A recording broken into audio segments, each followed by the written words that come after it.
तो आज हम स्टार्ट करने वाले हैं, this is a new chapter, that's chapter 10 solution and colloids. तो चैप्टर 10 में सॉल्यूशन एंड कोलॉइड्स के अंदर सबसे पहले हम ये चीज़ समझेंगे कि what is the difference between solution and colloid, या सॉल्यूशन किसे कहते हैं केमिस्ट्री के अंदर और कोलॉइड किसे कहा जाता है। इस चैप्टर के नेम पे पहले फोकस करेंगे, ठीक है। तो सबसे पहली चीज़ हम यहाँ पर पढ़ते हैं क्लासिफिकेशन ऑफ मैटर, मैटर की क्लासिफिकेशन, ठीक है। तो when we talk about matter, तो मैटर आपको पता है मैटर को किस तरह डिफाइन कर सकते हैं, anything which occupies space and has mass is called matter. हर वो चीज़ जिसका कोई मास हो और जो कोई वॉल्यूम ऑक्युपाई करे, that thing is called matter, इसको मैटर कहा जाता है। उर्दू में इसी को मादा कहते हैं। अब मैटर हमारे पास दो टाइप्स के हमारे पास होते हैं, या मैटर को दो तरह से क्लासिफाई कर सकते हैं, प्योर सब्सटेंस में और मिक्सचर में, ठीक है भाई। प्योर सब्सटेंस क्या होता है? Only one type of substance present. Pure substance जिसको और ज़्यादा प्योरीफाइड ना किया जा सके, जिसको फर्दर प्योरीफाई ना कर सकें, तो एक हमारे पास प्योर सब्सटेंस होता है। प्योर सब्सटेंस के अंदर अगर एक ही टाइप्स के एटम मौजूद है तो ऐसा प्योर सब्सटेंस कहलाता हमारे पास है एलिमेंट, ठीक है। उसको हम एलिमेंट कह सकते हैं, जैसे कि gold is an element, iron is an element, silver is an element, copper is an element. ये सारे हमारे पास एलिमेंट्स हैं because they are made up of only one type of items, ठीक है। तो element is actually a pure substance in chemistry. Next, if more than one type of items are present in a substance, that is called a compound. तो फिर इसको compound कह सकते हैं, जैसे कि H2O, CO2, these are compounds, hydrochloric acid. तो आप इनमें देख सकते हैं कि it contains more than one type of atoms, ठीक है। तो ये तो हमारे पास प्योर सब्सटेंस है। तो एलिमेंट्स और compounds they both are considered as pure substance. जब हम बात करते हैं अगर more than one type of substance अगर मौजूद हो तो that is called a mixture, फिर इसको मिक्सचर कहते हैं, ठीक है। तो प्योर सब्सटेंसेस में ये चीज़ होती है अच्छा कि चीज़ें केमिकली कंबाइंड होती हैं। कंपाउंड और मिक्सचर में ये फिर फ़र्क होता है ना कि इसमें कंपाउंड के अंदर जो चीज़ें होती हैं वो केमिकली कंबाइंड होती हैं एलिमेंट्स, जबकि मिक्सचर जो होता है वो एक फिजिकल कॉम्बिनेशन होता है, ठीक है। मिक्सचर उर्दू में उसको कहा जाता है आमेज़ा। तो मिक्सचर असल में this is actually a physical combination of two और more than two things. This is actually physical combination, this is not a chemical combination. तो इनको आराम से सेपरेट भी किया जा सकता है, अलग किया जा सकता है। अब मिक्सचर के अंदर बात की जाए तो मिक्सचर दो टाइप्स के हमारे पास होते हैं, homogeneous mixture and heterogeneous mixture. Homogeneous, homo means होता है सेम, और जीनियस के मतलब होते हैं स्टेट या फेस, सेम फेस, कि अगर जो चीज़ें साथ मिली हुई हैं आपस में मिलकर वो एक ही फेस में आ रही हैं। मिक्सचर अगर यूनिफॉर्म कंपोजिशन रखता है, एक ही स्टेट में एक ही फेस में अगर वो मौजूद है, लिक्विड, सॉलिड या गैस किसी एक फेस में, then it is called a homogeneous mixture. और हेट्रोजीनियस मिक्सचर हम किसे कहेंगे? जिसमें इरेगुलर कंपोजिशन होगी, मतलब डिफरेंट फेसेस। हेट्रो मतलब आपको पता है डिफरेंट होता है, so it contains different phases, different phases होंगे। अब जो हमारा होमोजेनस मिक्सचर होता है केमिस्ट्री के अंदर, होमोजेनस मिक्सचर को हम लोग क्या कहते हैं? This is known as solution. और जो हेट्रोजीनस मिक्सचर होता है उसको हम लोग कहते हैं दिस इज कॉल्ड सस्पेंशन। तो सॉल्यूशन एक होमोजेनस मिक्सचर कहलाता है, क्यों? चूँकि इसमें दो चीज़ें मिलकर एक ही फेस में आ जाती हैं। लाइक अगर हम बात करें कि हम ले लें वाटर ले लें, और वाटर में हम अगर हम सॉल्ट मिला दें तो वाटर तो हमारे पास लिक्विड है और सॉल्ट हमारे पास सॉलिड है, और दोनों मिलकर हमारे पास जो है वो ब्राइन बनता है। Brine is the aqueous solution of salt and water. तो ब्राइन की जो कंपोजिशन होती है वो कैसी होती है? ओवरऑल लिक्विड होती है। तो ये यूनिफॉर्म कंपोजिशन आपको मिलती है कि सॉल्यूट और सॉल्वेंट मिलकर एक यूनिफॉर्म कंपोजिशन में आ जाते हैं। लेकिन हेट्रोजीनियस मिक्सचर या सस्पेंशन के अंदर ऐसा नहीं होता। मिसाल के तौर पे अगर आप सैंड ले लें, रेत ले लें, इसके साथ आप पानी मिला दें, वाटर मिला दें, तो फिर ये बन जाएगा मड, कीचड़ बन जाएगा। और मड में क्या होगा हमारे पास केस में जो है वो सैंड आपको अलग दिख रहा होगा, मतलब सॉलिड स्टेट में, और जो वाटर है वो आपको अलग दिख रहा होगा। इसमें डिफरेंट कंपोजिशंस होंगी इसकी, ठीक है। तो मिक्सचर की ये दो टाइप सिस्टम हमारे पास हो जाती है। तो इस तरह से हम क्लासीफाई कर सकते हैं, क्लासिफिकेशन कर सकते हैं मैटर की, कि बिल्कुल जहन में रखना है केमिस्ट्री की एक बहुत बेसिक कॉन्सेप्ट होता है ये क्लासिफिकेशन ऑफ मैटर, कि मैटर या तो प्योर सब्सटेंस है या तो इम्प्योर सब्सटेंस। इम्प्योर सब्सटेंस मतलब मिक्सचर, ठीक है। तो इसी इम्प्योर सब्सटेंस को ही हम लोग मिक्सचर कह सकते हैं। This is impure substance, this is also known as mixture, या प्योर सब्सटेंस भी हो सकता है, ठीक है। प्योर सब्सटेंस में एलिमेंट और कंपाउंड होते हैं, और मिक्सचर के अंदर इम्प्योर सब्सटेंस के अंदर हमारे पास जो है वो सॉल्यूशन और सस्पेंशन आ जाता है। फिर इन दोनों के बीच में एक चीज़ होती है उसको हम कोलॉइड कहते हैं, जो भी मैं बताऊंगा थोड़ी देर में। क्लियर है यहाँ तक? अब देखिए, तो मैंने आपको बता दिया कि सॉल्यूशन के बारे में बता दिया मैंने आपको कि सॉल्यूशन हमारे पास क्या होता है भाई, कि होमोजीनियस मिक्सचर होता है, ठीक है। तो solution is actually homogeneous mixture, जिसमें क्या होता है, यूनिफॉर्म कंपोजिशन होती है। जैसे यहाँ पर एक बीकर आपको दिख रहा है, इस बीकर के अंदर हमने जो है वो एक सॉल्यूशन तैयार किया हुआ है। तो इसके अंदर क्या है कि पार्टिकल पूरी मिसाल के तौर पे कि हमने इसके अंदर सैंड प्लस वाटर ले लिया है, तो इसके अंदर ओवरऑल आप देख सकते हैं पूरा ये ट्रांसपेरेंट हो गया है, ठीक है। तो ये ओवरऑल हमारे पास स्टेट इसके आगे लिक्विड यूनिफॉर्म कंपोजिशन हो गई है, ठीक है। इसका पार्टिकल साइज भी जो सॉल्यूट के पार्टिकल्स होंगे उसके अंदर लेस देन 1 नैनोमीटर, मतलब बहुत छोटे पार्टिकल्स होंगे, 1 नैनोमीटर से ज़्यादा कम इनका साइज़ होगा पार्टिकल्स का। और सस्पेंशन के मैंने आपको बताया था कि सस्पेंशन हमारे पास दिस इज़ हेट्रोजीनियस मिक्सचर, जिसमें हमारे पास डिफरेंट कंपोजिशंस होंगी। जैसे यहाँ पर आप देख लें कि अगर मान लें कि हमने यहाँ पर मड और वाटर ले लिया है, ठीक है।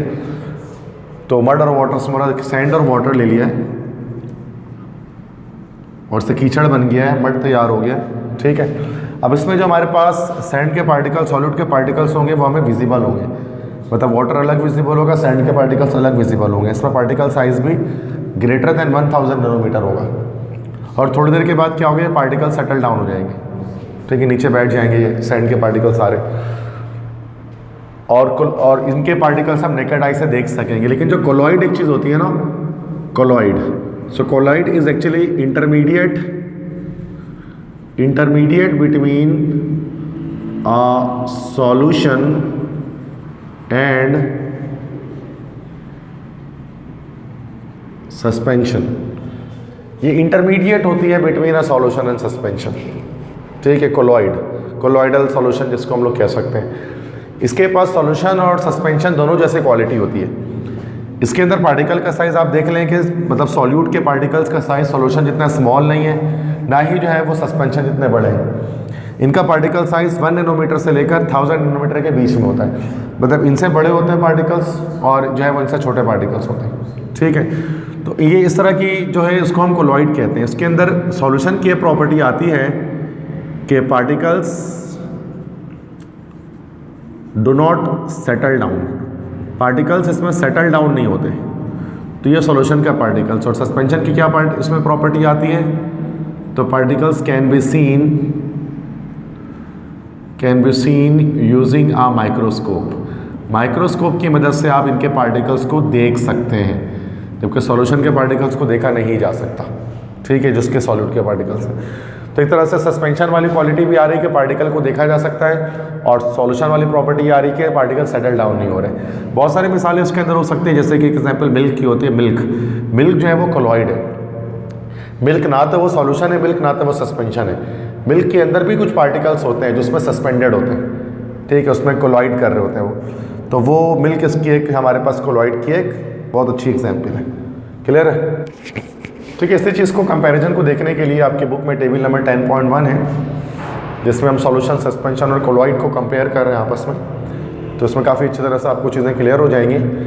तो 3 टाइप्स के मिक्सचर हमारे पास यहाँ पर हैं। एक तो सॉल्यूशन, जिसको हम ट्रू सॉल्यूशन कह रहे हैं, जैसे इसको सॉल्यूशन को ही कहा जाता है ये। एक हमारे पास है कोलॉइडल सॉल्यूशन या कोलॉइड जिसको कहा जाता है, ठीक है।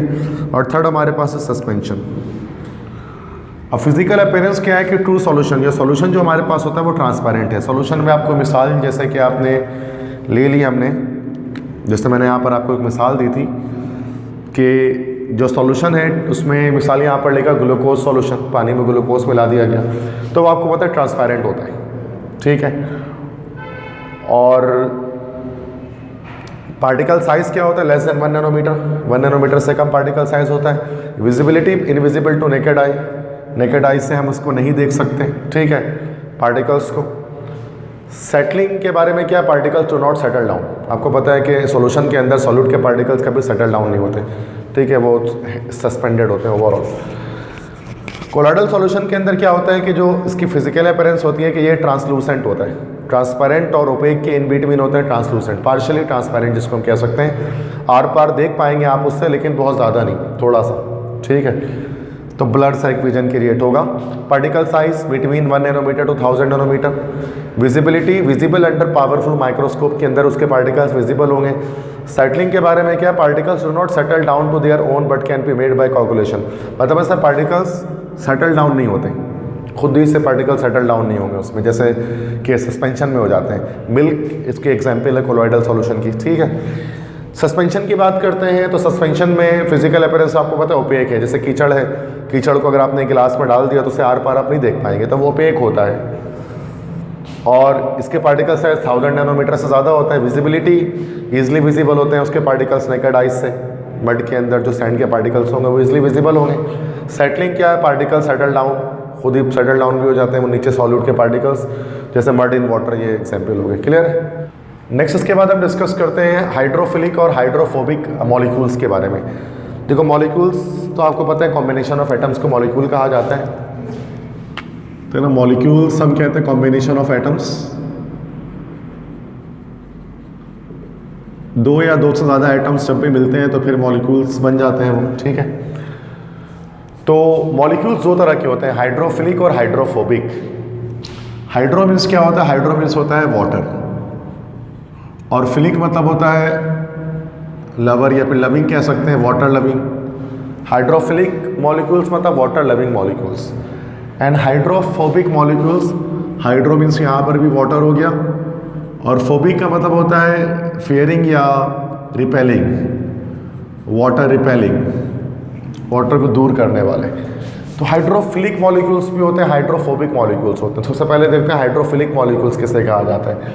तो those molecules which are soluble in water are called hydrophilic molecules, ठीक है। वो मॉलिक्यूल्स जो पानी में हल हो जाएंगे, वाटर में डिजॉल्व हो जाएंगे, उनको हाइड्रोफिलिक मॉलिक्यूल्स कहा जाता है। चूँकि वाटर लविंग है, वो वाटर लविंग है, वाटर में जाकर घुल मिल जाएंगे, डिजॉल्व हो जाएंगे।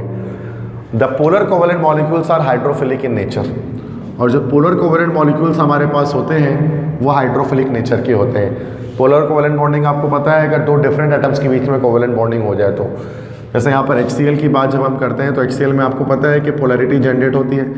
तो हाइड्रोक्लोरिक एसिड जो है ना, this is soluble in water, तो ये कोवेलेंट मॉलिक्यूल है, this is a hydrophilic molecule because it can be dissolve in water, it is water loving, ठीक है। इसी के बरक्स हाइड्रोफोबिक मॉलिक्यूल्स कौन से होंगे? Which are insoluble in water, तो वो मॉलिक्यूल जो पानी में हल नहीं हो सकेंगे उनको हाइड्रोफोबिक मॉलिक्यूल्स कहा जाता है। और जितने भी नॉन पोलर कोवेलेंट मॉलिक्यूल्स होते हैं वो हाइड्रोफोबिक होते हैं। Non polar covalent molecule, non polar से मुराद ये होता है जो कि या तो जिसको सेम एटम से बने या फिर उसमें पोलैरिटी ना हो, चार्जेस ना हो, नॉन पोलर कोवेलेंट मॉलिक्यूल्स। अगर आपने बॉन्डिंग पढ़ा है, बॉन्डिंग वाला चैप्टर, तो उसके अंदर ये चीज़ डिस्कस होती है पोल कोवेलेंट और नॉन पोलर कोवेलेंट के बारे में। तो जो नॉन पोलर कोवेलेंट मॉलिक्यूल्स होते हैं वो हाइड्रोफोबिक इन नेचर होते हैं, वो वाटर में सॉल्युबल नहीं होते। अब कौन से होते हैं नॉन पोलर कोवेलेंट मॉलिक्यूल? तो most of the organic compounds are hydrophobic in nature. ज़्यादातर जो ऑर्गेनिक कंपाउंड्स होते हैं ना, कार्बन बेस्ड कंपाउंड जो होते हैं, वो हाइड्रोफोबिक इन नेचर होते हैं, मीन्स कि उसमें वो वाटर में सॉल्युबल नहीं होते हैं। फॉर एग्जांपल, मिसाल के तौर पे जैसे कि बेंजीन की बात कर ली, C6H6, बेंजीन एक non polar molecule, organic compound है बेंजीन, आपने सुना होगा इसके बारे में। This is insoluble in water. Toluene भी एक ऑर्गेनिक कंपाउंड है, this is insoluble in water. Benzene तो इस तरह से होता है ना, 6 कार्बन की रिंग होती है, लाइक दैट, इस तरह से बेंजीन का स्ट्रक्चर बनाते हैं। टोलुइन में इसी तरह से 6 कार्बन की रिंग होती है और ऊपर ये CH3 लगा होता है एक तरफ बॉन्ड के साथ, दिस इज टोलुइन। गैसोलीन जिसको आप लोग पेट्रोल कहते हैं, तो वो हो गया। और भी हो सकते हैं जैसे यूरिया हो गया। तो ये सारे हमारे पास ऑर्गेनिक कंपाउंड्स हैं, पेट्रोल हो गया, यूरिया हो गया, टोलुइन, बेंजीन, ये सारे के सारे पानी में हल नहीं होते। ये सारे के सारे नॉन पोलर कोवेलेंट मॉलिक्यूल्स हैं, ऑर्गेनिक मॉलिक्यूल्स हैं, हाइड्रोफोबिक हैं, सही है। तो पेट्रोल पानी में हल नहीं होगा, यूरिया पानी में हल नहीं होगा, बेंजीन पानी में हल नहीं होगा, ठीक है। That's why they are hydrophobic. बस मैं की डेफिनेशन बस इसकी आएगी पेपर में, हाइड्रोफिलिक हाइड्रोफोबिक। कोई मसला? क्लियर है? आगे बढ़े। नेक्स्ट हमारे पास जो टॉपिक है this is effect of temperature and pressure on solubility of solution. ये आपने क्लास 9th में आपने पढ़ा होगा, फैक्टर्स अफेक्टिंग सॉल्युबिलिटी का टॉपिक है, पढ़ा होगा, पढ़ा था ना, याद भी किया होगा। फैक्टर्स अफेक्टिंग सॉल्युबिलिटी के कब जो है वो सॉल्युबिलिटी ज़्यादा होती है, कब कम होती है चीज़ों की, तो उसके बारे में यहाँ पर ये डिस्कशन है। तो देखिए सिंपल है बड़ा, टेम्परेचर और प्रेशर का सॉल्युबिलिटी पर क्या इफेक्ट होता है। सॉल्युबिलिटी किससे कहते हैं? पहली चीज़ तो ये कि व्हाट इज सॉल्युबिलिटी। तो सॉल्युबिलिटी किससे कहते हैं पहले ये समझते हैं, उसके बाद उसके फैक्टर्स डिस्कस करते हैं कि दो फैक्टर, टेम्परेचर का क्या फैक्टर है और प्रेशर का क्या इफेक्ट है। ठीक है, तो saturated solution is generally prepared by mixing maximum amount of solute that should be dissolve in fix amount of solvent. तो आपने ये डेफिनेशन भी पढ़ी होगी सैचुरेटेड सॉल्यूशन की। तो सैचुरेटेड सॉल्यूशन के सॉल्यूशन को कहते हैं जिसमें maximum amount of solute dissolve होता है, जिसमें और ज़्यादा सॉल्यूट डिजॉल्व ना हो सके, maximum quantity of solute dissolve हो, उसको हम लोग कहते हैं that is known as saturated solution. वो सैचुरेटेड सॉल्यूशन कहलाता है। सॉल्युबिलिटी किसे कहते हैं? Solubility is the amount of solute in gram that can be dissolve in a fixed quantity of a particular solvent to prepare a saturated solution at specific temperature. मतलब solubility amount of solute है जो dissolve हो सकती है किसी solvent के अंदर maximum amount में, दैट इज़ कॉल्ड सॉल्युबिलिटी। मिसाल के तौर पे लेट्स से कि अगर आपने जैसे कि ग्लास ले लिया, उस ग्लास के अंदर आपने वाटर ले लिया, जैसे कि 100 ग्राम ऑफ वाटर ले लिया आपने, इसके अंदर लेट्स से कि आप सॉल्ट को NaCl को डिज़ोल्व कर रहे हैं और उसके अंदर NaCl मान लेते हैं कि 25 ग्राम तक डिज़ोल्व हो जाता है, उसके बाद नहीं हो रहा है, तो ये 25 gram is the solubility of NaCl in water. मतलब maximum amount of solute that can be dissolve in a solution या in a solvent is called solubility, कि कितना ज़्यादा सॉल्यूट डिजॉल्व हो सकता है। तो जो अमाउंट है ग्राम्स में, वो अमाउंट कहलाती है हमारे पास सॉल्युबिलिटी। हल होने की सलाहियत या हल पजीरी उसको उर्दू में हम नॉर्मली कह रहे होते हैं। ठीक है भाई, तो the maximum amount of solute that can be dissolve in a solvent is called solubility. ठीक है, तो solubility of a substance is fundamentally depends on chemical nature of solute and solvent particles. However, it is notably changes with temperature and pressure. तो असल में 3 factors होते हैं इसके ना। 9th क्लास में आपने 3 फैक्टर्स ही पढ़ा होगा। एक फैक्टर तो यहाँ आप एक्सप्लेन नहीं कर रहे, बस यहाँ पर लिख दे रहे हैं कि chemical nature of solute and solvent particles, इस पर nature of solute and solvent पर डिपेंड करती है जो सॉल्युबिलिटी होती है। जैसे कि हमने इसमें पढ़ा था कि लाइक डिजॉल्व लाइक, आपने ये पढ़ा होगा लाइक डिजॉल्व लाइक, है ना। एक जैसा सॉल्यूट एक जैसा सॉल्वेंट के अंदर डिजॉल्व हो रहे होते हैं। जैसे कि पोलर सॉल्यूट है तो ये डिजॉल्व किस में हो रहा होता है भाई? ये पोलर सॉल्वेंट में डिजॉल्व हो रहा होता है। इस तरह से अगर कोई नॉन पोलर सॉल्यूट है तो वो डिजॉल्व किस में हो रहा होगा भाई?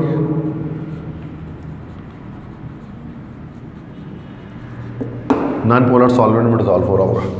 पोलर सॉल्यूट से मुराद कोई भी पोलर सॉल्यूट ले लिया, जैसे कि हमने NaCl ले लिया, नमक ले लिया। NaCl एक पोलर सॉल्यूट है, उसमें चार्जेस होती हैं प्लस माइनस, और वाटर एक पोलर सॉल्वेंट होता है H2O, इसलिए नमक पानी में हल हो जाता है, चूँकि बोथ आर पोलर कंपाउंड्स, दोनों पोलर है। अच्छा, non polar solute non polar solvent में हल होता है, जैसे कि थर्मोकोल आपने ले लिया। थर्मोकोल आपने देखा होगा, उसके थर्मोपोल भी जिसको हम लोग कह रहे होते हैं, तो थर्मोकोल तो उससे इसकी डिस्पोजेबल जो हमारे पास प्लेट्स आती हैं, डिस्पोजेबल ग्लासेस आती हैं, देखा होगा आपने, that is made up of thermocol, white colour का होता है ना। तो उसको पानी में डिजॉल्व नहीं कर सकते आप उसको वाटर में, लेकिन उसी को अगर आप नॉन पोलर सॉल्वेंट मिसाल के तौर पर जैसे पेट्रोल ले लिया, अगर आप इसी को पेट्रोल में डिजॉल्व करेंगे तो पेट्रोल में वो डिजॉल्व हो जाएगा, जो थर्मोकोल है पेट्रोल में फ़ौरन से हल हो जाएगा, लेकिन पानी में नहीं होगा। लाइक डिजॉल्व लाइक जिसको हम कहते हैं, समझ में आ गई बात। तो एक तो ये एक चीज़ होती ही है, nature of solute and solvent पे डिपेंड तो करती है सॉल्युबिलिटी। ठीक है, बाकी टेम्परेचर और प्रेशर पर भी करती है। अब टेम्परेचर भी किस तरह से कि solubility of many solid in liquid increase with the rise of temperature. जितना ज़्यादा टेम्परेचर हाई होगा उतना ज़्यादा सॉलिड जो है वो लिक्विड में डिजॉल्व हो सकेगा। जैसे मिसाल के तौर पर शुगर को अगर आपको पानी में डिजॉल्व करना है वाटर में, तो जितना हाई टेम्परेचर होगा, गर्म पानी होगा, उतनी जल्दी शुगर वाटर में डिज़ोल्व हो पाएगा। ठंडे पानी में शुगर आपको पता है डिज़ोल्व नहीं होता। इसी तरह से अगर हम बात करें कि अगर हम किसी गैस को लिक्विड में डिज़ोल्व कर रहे हैं, अगर गैस को लिक्विड में डिज़ोल्व कर रहे हैं तो solubility increase with decrease in temperature. Means कि अगर आप गैसेस को लिक्विड में डिज़ोल्व करना चाह रहे हैं, you are going to dissolve a gas into a liquid, ठीक है, जैसे कि कोल्ड ड्रिंक्स के अंदर किया जाता है, ठीक है। सॉफ्ट ड्रिंक में आपने देखा होगा पेप्सी वगैरह में, उसमें कार्बन डाइऑक्साइड गैस को डिज़ोल्व किया होता है ना, तो वो कोल्ड ड्रिंक या कार्बोनेटेड सॉफ्ट ड्रिंक्स जो कहलाती हैं। अब उनमें लो टेम्परेचर, जितनी ज़्यादा टेम्परेचर कम होगा ना, उतना ज़्यादा सॉल्युबिलिटी होगी। इसलिए कोल्ड ड्रिंक जब ठंडी होती है ना, तो उसके अंदर कार्बन डाइऑक्साइड गैस का कंटेंट ज़्यादा होता है।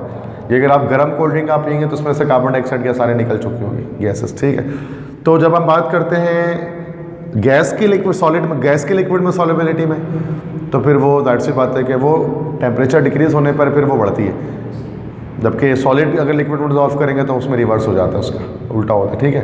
तो ये तो एक इफेक्ट हो गया, इफेक्ट ऑफ टेम्परेचर। सॉल्युबिलिटी पे क्या इफेक्ट है टेम्परेचर का, हल होने की सलाहियत पर। दूसरा हमारे पास हो सकता है प्रेशर, इफेक्ट ऑफ प्रेशर। अब प्रेशर पे क्या इफेक्ट होता है कि जितना ज़्यादा, अच्छा, pressure has no effect on the solubility of a solid into a liquid. मतलब अगर आप सॉलिड को लिक्विड में डिज़ोल्व करें, जैसे चीनी को पानी में घोल रहे हैं, तो प्रेशर को चेंज करने से सॉल्युबिलिटी पर कोई इफेक्ट नहीं पड़ता। मतलब हाई प्रेशर लो प्रेशर से कोई फ़र्क नहीं पड़ता अगर आप सॉलिड को लिक्विड में डिज़ोल्व कर रहे हैं। बट अगर गैस को अगर आप डिज़ोल्व करें एक लिक्विड में, तो फिर क्या होगा, तो वो इंक्रीज़ हो जाएगा एट हाई प्रेशर। जितना ज़्यादा हाई प्रेशर होगा उतनी ज़्यादा गैस की सॉल्युबिलिटी होगी, ज़्यादा किसके अंदर भाई, लिक्विड के अंदर। जैसे कि कार्बन डाइऑक्साइड गैस को जो कोल्ड ड्रिंक में डिज़ोल्व किया जाता है, तो हाई प्रेशर पर डिज़ोल्व किया जाता है। हाई प्रेशर होने की वजह से जो गैस होती है ना, वो सॉल्युबल रहती है पानी के अंदर। इसलिए जब आप कोल्ड ड्रिंक को खोलते हैं ना, तो वो प्रेशर रिलीज़ हो रहा होता है उसके अंदर से। तो हाई प्रेशर पर ही सॉल्युबिलिटी जो कि गैस की ज़्यादा होती है लिक्विड के अंदर। दैट्स वाई हाई प्रेशर पर सॉफ्ट ड्रिंक्स को जो है वो रखा जाता है। कोई भी सॉफ्ट ड्रिंक आप उठा लें उसको, ठीक है। बस समझ में आ गए। तो ये हमने यहाँ पर डिस्कस कर लिया कि क्या इफेक्ट है टेम्परेचर का, प्रेशर का, nature of solute and solvent का सॉल्युबिलिटी पर। क्लियर है। नेक्स्ट इसके बाद हमारे पास टॉपिक आ रहा है कंसंट्रेशन यूनिट्स। कंसंट्रेशन किसे कहते हैं, व्हाट इज कंसंट्रेशन। एक तो कंसंट्रेशन होता है गौर व फिक्र करना, जो पढ़ाई पे आप कंसंट्रेट करते हैं, तो वो कंसंट्रेशन होती है, गौर करना। और एक केमिस्ट्री के अंदर भी कंसंट्रेशन होती है। केमिस्ट्री के अंदर कंसंट्रेशन किसे कहते हैं, द अमाउंट ऑफ सॉल्यूट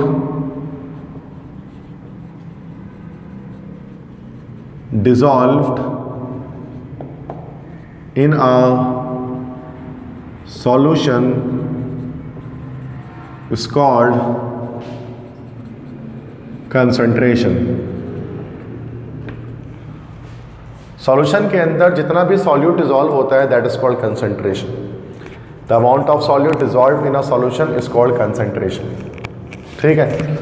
तो अब सॉल्यूशन में जितना भी सॉल्यूट डिसॉल्व हुआ हुआ है, कम हुआ हुआ, ज़्यादा हुआ, कितना भी हुआ हुआ है, तो वो हमारी कंसंट्रेशन है। अब कंसंट्रेशन को बताने के अलग अलग तरीके होते हैं कि उसके एक सॉल्यूशन के अंदर सॉल्यूट कितना डिसॉल्व है, उसको बताने के अलग अलग तरीके हैं। देयर आर मल्टीपल वेज, जिसको आज सीखेंगे। और न्यू बुक के अंदर तो काफ़ी सारे डाल दिए, पहले बहुत कम होते थे, तो वो सारे हमें यहाँ पर सीखने होंगे, लर्न करने होंगे हमें, ठीक है।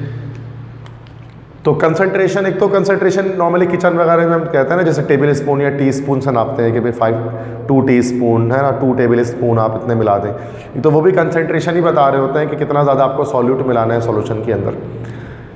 बिल्कुल इसी तरह से लैब के अंदर, केमिस्ट्री लैब के अंदर हमारे पास डिफरेंट यूनिट्स होती हैं कंसंट्रेशन को बताने के लिए, तो बहुत सारी हैं वो, ठीक है। तो वो किसी भी तरह से हम बता सकते हैं। ये सारे तरीके हैं। मोलैरिटी भी यूज़ कर सकते हैं, मोलैलिटी भी यूज़ कर सकते हैं, मोल फ्रैक्शन भी इस्तेमाल कर सकते हैं, परसेंटेज कंपोजिशन भी यूज़ कर सकते हैं, नॉर्मेलिटी भी यूज़ कर सकते हैं, फॉर्मेलिटी भी यूज़ कर सकते हैं, और उसके अलावा parts per million, parts per billion, parts per trillion, बहुत सारे तरीके हैं।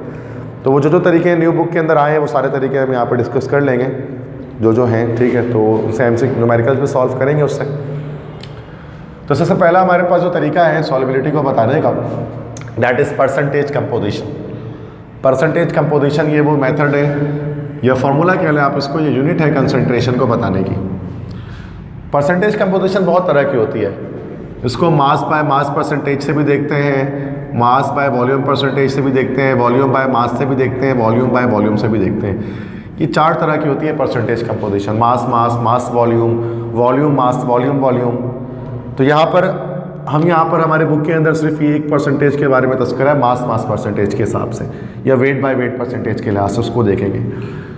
तो मास परसेंटेज निकालने का तरीका हमारे पास क्या होता है कि, या मास बाय मास परसेंटेज के लिए मास of solute divide by mass of solution multiply by 100, इससे हमें मास परसेंटेज हमारे पास इसमें पता लग जाती है। ठीक है, तो कि मास परसेंटेज हमारे पास कितनी आ रही है। लेट्स से कि अगर आपसे कहा गया कि 10 ग्राम ऑफ या 10% मास, 10% सॉल्यूशन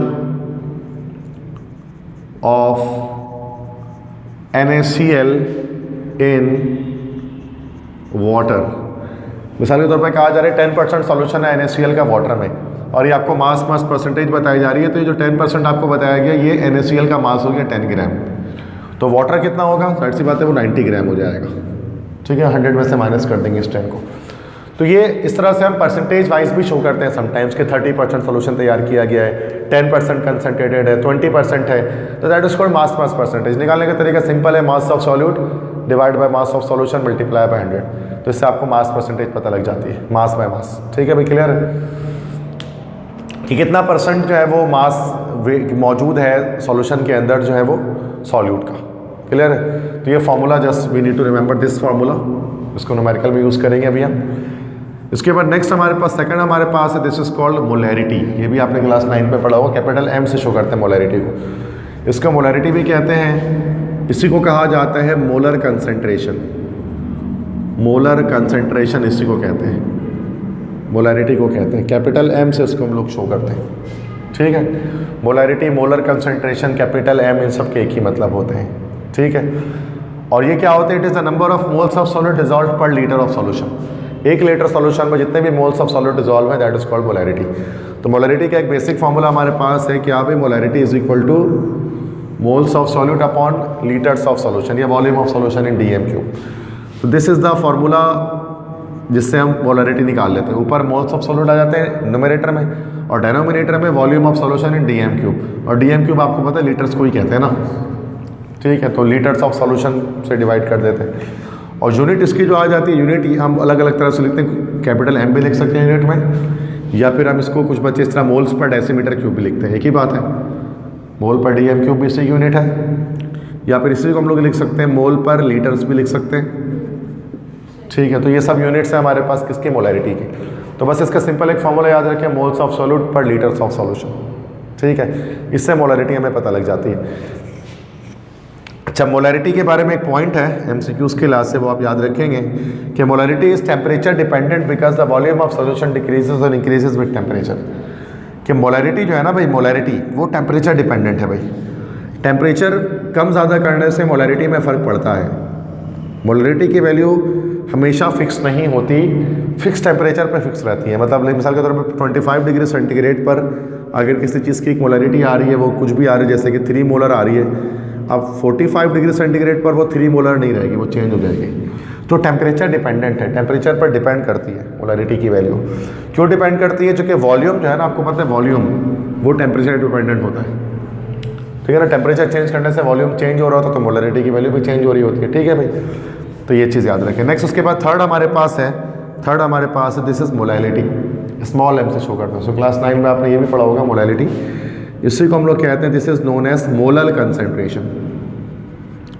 इसको मोलर के बजाय हम इसको कहते हैं this is called molar concentration. जैसे मोलर था, ये मोलर है, ये मोलैरिटी है, ये मोलैलिटी है। तो इस L और R का एक डिफरेंस है, थोड़ा सा फर्क है। मोलैरिटी क्या है? It is the number of moles of solute पर kg ऑफ सॉल्वेंट। इसके फॉर्मूले में देखो, मोलैरिटी में बहुत ज़्यादा डिफरेंस नहीं है। देखो न्यूमरेटर दोनों में सेम है, मोल्स ऑफ सॉल्यूट है, बट डिनोमिनेटर में क्या होता है, यहाँ पर हम kg ऑफ सॉल्वेंट यूज़ कर सकते हैं, किलोग्राम ऑफ सॉल्वेंट बजाय लीटर्स ऑफ सॉल्यूशन के kg ऑफ सॉल्वेंट यूज़ हो रहा होता है। ठीक है, तो ये हमें मोलैलिटी निकल कर आ जाते हैं इस फॉर्मूले के जरिए। और molality does not change with temperature. अब देखो मोलैलिटी के लिहाज से मोलैलिटी में ये भी एक डिफरेंस है कि ये टेम्परेचर के साथ साथ चेंज नहीं होती। क्यों भाई? Because masses remain unchange by heating और कूलिंग। चूँकि यहाँ पर देखो हम वॉल्यूम यूज़ कर रहे थे ना, वॉल्यूम ऑफ सॉल्यूशन नीचे, जबकि यहाँ पर केजी ऑफ सॉल्वेंट है। और आपको पता है कि मास का टेम्परेचर पर कोई डिफरेंस वो नहीं इफेक्ट नहीं होता, टेम्परेचर मास पर इफेक्ट नहीं करती कभी भी। किसी चीज़ की टेम्परेचर कम या ज़्यादा करने से उसके वॉल्यूम में तो वेरिएशन आती है कि हाई टेम्परेचर पर एक्सपेंड हो जाता है, लो टेम्परेचर पर कॉन्ट्रैक्ट हो जाता है, लेकिन मास किसी सब्सटेंस का हमेशा सेम रहता है। इस मार्कर का मास अगर हम कह सकते हैं कि मान लें कि अगर 20 ग्राम है तो किसी भी टेम्परेचर में इसका मास 20 ग्राम ही रहेगा। वॉल्यूम श्रिंक हो सकता है और एक्सपेंड हो सकता है, लेकिन मास सेम रहेगा। इसी वजह से टेम्परेचर कम या ज़्यादा करने से मोलैलिटी के अंदर डिफरेंस नहीं आती, मोलैलिटी सेम रह जाती। तो 3 फॉर्मूले मैंने आपको यहाँ पर बताए, ठीक है ना भाई। एक तो बताया परसेंटेज कंपोजिशन का, तो उसके क्या है भाई, मास of solute upon mass of solution multiply by 100। एक मोलैलिटी के याद करना है, moles of solute upon litres of solution. और एक मोलैलिटी याद करना है, मोल्स ऑफ सॉल्यूट पर केजी ऑफ सॉल्वेंट, ठीक है क्लियर है। तो ये 3 तरीके मैंने आपको बता दिए थे। और फोर्थ एक और तरीका होता है, चौथा तरीका, ये भी क्लास 9th में आपने पढ़ा था, mole fraction. Mole fraction x से उसको हम डिनोट करते हैं, this is denoted by x, ठीक है। और उसकी यूनिट नहीं होती, इट हैज़ नो यूनिट। जैसे बाकी सबकी यूनिट होती है तो इसकी यूनिट कोई नहीं होती है, ठीक है, मोल फ्रैक्शन की। तो मोल फ्रैक्शन हमेशा, मोल फ्रैक्शन को क्या होता है बच्चे, इसके 2 फॉर्मूले हमारे पास होते हैं, मोल fraction of solute and mole fraction of solvent. तो 2 इसको हमेशा पेयर में इस फॉर्मूले को लगाया जाता है अक्सर। सॉल्यूट और सॉल्वेंट दोनों के मोल फ्रैक्शन अलग अलग हम लोग निकालते हैं, ठीक है। एक्स ए जो हमारे पास होता है, x A, this is actually mole fraction of solute. और जो एक्स बी हमारे पास होता है, this is mole fraction of solvent. देखो फ्रैक्शन किसे कहते हैं, जैसे कि पॉइंट में जब नंबर्स होते हैं ना, उसको फ्रैक्शंस कहा जाता है, ठीक है। मोल फ्रैक्शन में हम क्या करते हैं, ओवरऑल सॉल्यूशन जो है ना, ओवरऑल सॉल्यूशन को हम ये सपोज कर लेते हैं कि वो 1 मोल है। ओवरऑल सॉल्यूशन 1 मोल है। अब इसके अंदर सॉल्यूट कितना है और सॉल्वेंट कितना है, ये कहना 1 से कम ही होगा, तो 0 पॉइंट समथिंग में होगा, 0 पॉइंट समथिंग में होगा ना, 0 पॉइंट समथिंग में होगा ये। तो जी के फ्रैक्शंस आएंगे सिर्फ हमेशा, चूँकि ओवरऑल तो हमने 1 बनाया हुआ है, दैट्स वाई ये मोल फ्रैक्शंस हमारे पास कहलाएंगे। इसको हम एक्स ए कह देंगे, इसको हम एक्स बी कह देंगे। अब ये निकाला किस तरह से जाएगा इसको, कि मोल फ्रैक्शन सॉलिड निकालने के लिए moles of substance A, substance A मतलब सॉल्यूट अक्सर हम ले रहे होते हैं, divide by total moles of solution, ठीक है। और एक्स बी निकालने के moles of substance B divide by total moles of solution. हम उसको इस तरह भी लिख सकते हैं, X A equal to N A upon N A plus N B. तो वही बात होगी ना, ये मोल्स ऑफ सॉल्यूट, एन मतलब मोल्स होते हैं, moles of solute upon moles of solute plus moles of solvent, तो टोटल मोल्स आ जाएंगे।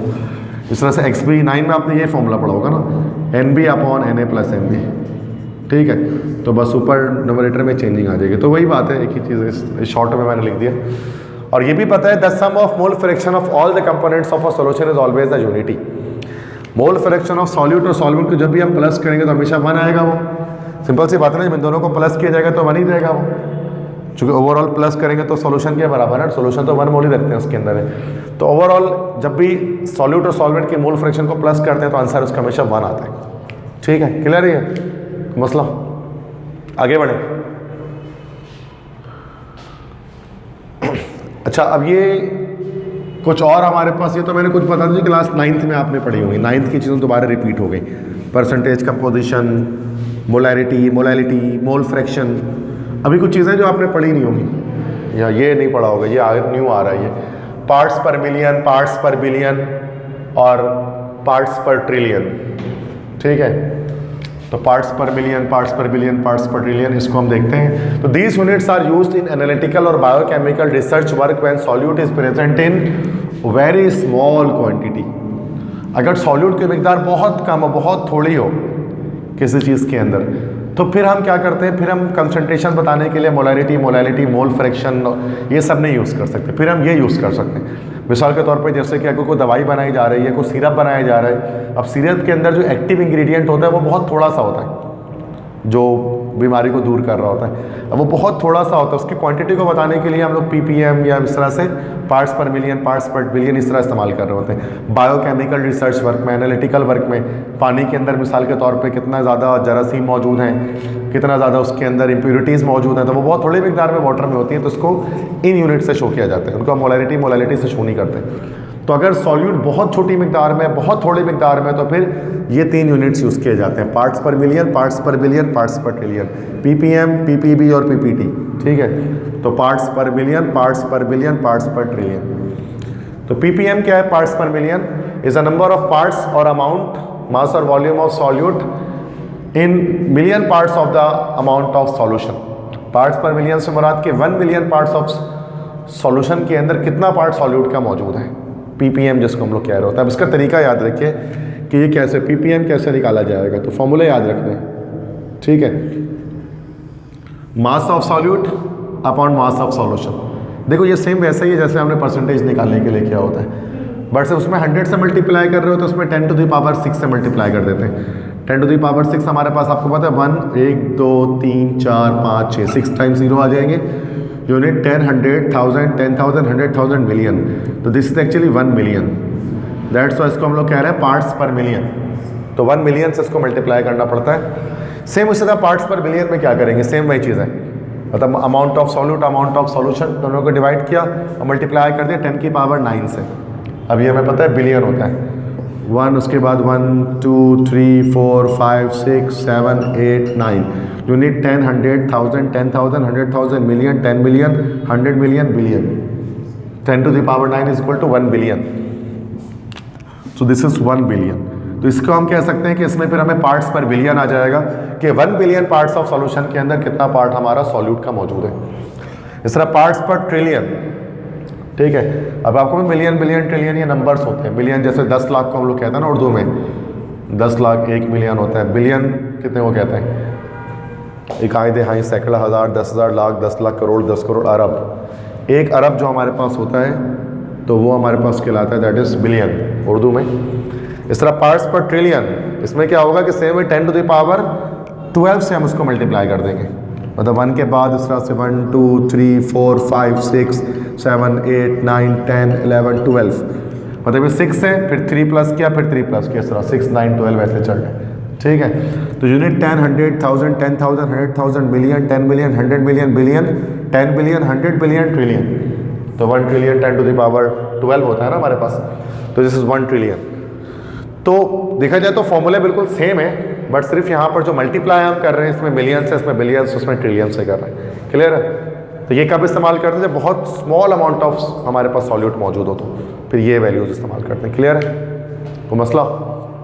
तो बस ये न्यू चीज़ आपने सीखी है इसमें, वरना चीज़ पहले नहीं पढ़ी होगी आपने। तो हम न्यूमेरिकल सॉल्व कर लेते हैं इसके। आई थिंक फॉर्मूले तो अच्छे खासे देख लिए हमने काफ़ी सारे, अगर जहन में है तो फॉर्मूला न्यूमेरिकल सॉल्व कर सकते हैं। पहले बुक के एग्जांपल्स कर लेते हैं जितने भी हैं। एग्जांपल नंबर 10.1 से स्टार्ट करते हैं। 6.24 gram caustic soda is dissolved in water and the solution is made to 100 cm³ in a volumetric flask. Determine the concentration of this solution in term of molarity. मतलब molarity मालूम करनी है। सबसे पहले you need to make a data here, data बना लेंगे। 6.24 ग्राम 6.24 ग्राम हमारे पास caustic soda मौजूद है, तो this is mass of solute हमारे पास गिवन है। ठीक है, अगर हम गिवन देख ले तो मास ऑफ सॉल्यूट हमारे पास गिवन है। So this is mass of solute, ये हमारे पास है 6.24 gram. Is dissolved in water and the solution is made to 100 cm³ to a volumetric flask. कर सकते हैं, भी मैं आपको 2 तरीके इसके बता दूंगा जिससे हम कर सकते हैं। ठीक है, और हमें यहाँ पर नेक्स्ट हमारे पास हमें दिया हुआ है cm³ ऑफ सॉल्यूशन। जो वॉल्यूम जो दिया हुआ है वो cm³ में दिया हुआ है। अभी हम इसको जैसे कि ऐसे ही छोड़ देते हैं ना, 100 cm³ ही छोड़ देते हैं। 100 cm³। Determine the concentration of this solution in term of molarity. Molarity बताइए सॉल्यूशन की हमें। ठीक है, अब देखो इसको बनाने के 2 तरीके हो सकते हैं, डायरेक्ट मेथड इनडायरेक्ट मेथड। में दोनों आपको बता देता हूँ। एक तो हमारे पास हो सकता है कि इसको हम लोग डायरेक्ट फार्मूला यूज़ कर लें या डायरेक्ट मेथड यूज़ कर लें, जो क्लास 9th में आप लोगों ने किया था। क्लास 9th में डायरेक्ट मेथड यूज़ करते थे, एक बड़ा सा फार्मूला होता था मोलैरिटी। अगर मैं लिखूंगा तो शायद आपको याद आएगा। Molarity equal to gram of solute multiply by 1000 divide by molecular formula mass या gram formula mass of solute multiply by cm³ of solution. याद आ गया? तो ये 9 में आप इस तरह से करते थे मोलैरिटी को, ठीक है। तो इसमें डायरेक्ट पुट करेंगे तो चीज़ें आ जाएंगी। देखो एक तरह से देखा जाए ना, तो अगर आप कॉमन सेंस लगाएं, ये मोल है, मोल्स ऑफ सॉल्यूट हो गई ये, और ये हमारा dm³ है, क्योंकि 1000 से डिवाइड कर रहे हैं तो dm³ बन गया। तो एक तरह से मोल पर dm³ ही हो रहा है ये जो फॉर्मूला है, ठीक है ना। तो हम डायरेक्ट लिख के पहले चेक कर लेते हैं। दिस इज 6.24, दिस इज 1000, और ये MFM यहाँ पर NaOH है ना, तो ये हमारे पास यहीं पे निकाले तो 23 + 16 + 1 40 आ जाता है ये, ठीक है। आया ना, 40 आएगा इसका तो NaOH का। और बाकी इसको कैलकुलेट कर ले, क्या आ जाएगा, मोलैरिटी निकालें।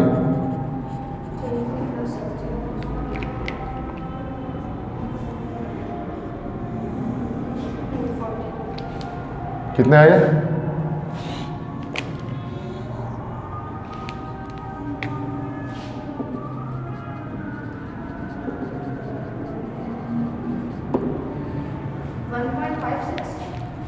चेक कर ले बुक में, यही है।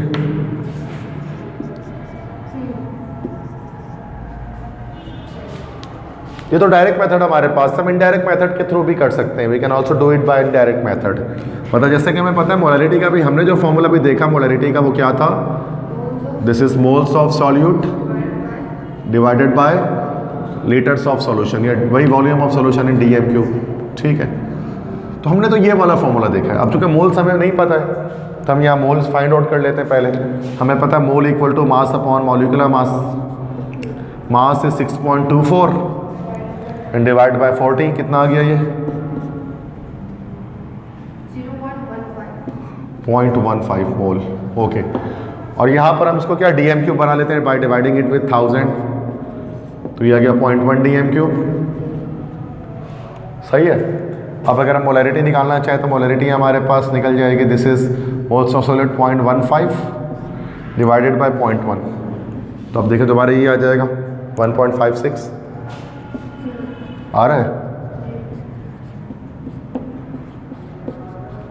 कैपिटल M यूनिट यहाँ पर लगा दी, तो वे दोनों तरीके सही हैं, आंसर तो सेम आ रहा है, आपकी मर्जी जो यूज़ करें। इसके बाद एग्जाम्पल नंबर 10.2 आप देखेंगे कि an aqua solution of 1.2 molality is prepared by dissolving some amount of oxalic acid into 475 gram water. Determine the mass of oxalic acid in the solution. Molecular mass of oxalic acid is 126 gram per mole, ठीक है। तो यहाँ पर सबसे पहले इसको data बना लेते हैं इस क्वेश्चन का। कह रहे हैं N aqua solution of 1.2 molality, तो मोलैलिटी स्मॉल m गिवन कर दिया उन्होंने 1.2 स्मॉल m, ठीक है। तो ये मोलैलिटी पूरे लिख देते हैं, ओके। तो मोलैलिटी इन्होंने अब यहाँ पर बता दी है, this is 1.2 small m is prepared by dissolving some amount of oxalic acid into 475 gram of water. तो ये उन्होंने ग्राम ऑफ वाटर दे दिया गया, ठीक है। ग्राम ऑफ सॉल्वेंट उन्होंने दे दिया हमें, तो ग्राम ऑफ सॉल्वेंट उन्होंने दिया हमें 475 gram. Determine the mass of oxalic acid in the solution, और अब हमें बताइए mass of oxalic acid, gram of solute आप हमें बताइए, ये हमें बताना है, ठीक है। तो बाकी हमें यहाँ पर गिवन कर दिया मॉलिक्यूलर मास उन्होंने गिवन किया ऑक्सैलिक एसिड का, ठीक है 126, जिसको हम यूज़ कर लेंगे। अब इसके भी दो ही तरीके हो सकते हैं, हम इनडायरेक्ट मेथड फॉलो कर लेते हैं, देयर इज़ नो इशू, ठीक है। जो बुक का मेथड है वही फॉलो कर लेते हैं। बुक वाले किस तरह से कर रहे हैं इसको कि मोलैलिटी हमारे पास this is equal to moles of solute upon kg of solvent. चूँकि हमें तो सॉल्यूट बताने मास बताना है तो पहले मोल्स ऑफ सॉल्यूट निकाल लेते हैं। तो मोल्स ऑफ सॉल्यूट बराबर किसकी होगी हमारे पास, molality into kg of solvent. ऐसे ही हुआ molality into kg of solvent. अब यहाँ पर इसको हम kg ऑफ सॉल्वेंट के लिए इसको डिवाइड बाय 1000 कर लेते हैं, तो कितना आ जाएगा हमारे पास, 475 को डिवाइड करें 1000 से,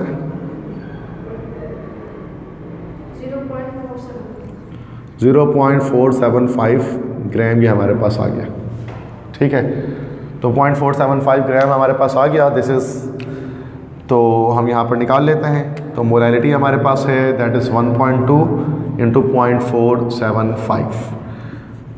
बताएं मोल्स ऑफ सॉलिड कितने हैं?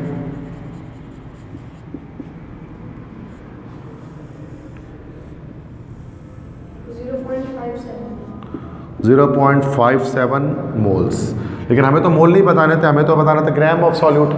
तो हमें मोल का फॉर्मूला वो तो पता है, या मास का डायरेक्ट भी लगा सकते हैं। आपको पता है मास बराबर होता है mole into molecular formula mass, ऐसे होता है ना। तो मोल हमारे पास है 0.57 और मॉलिक्यूलर फार्मूला मास हमारे पास है 126। कितना आ गया मास बता दें?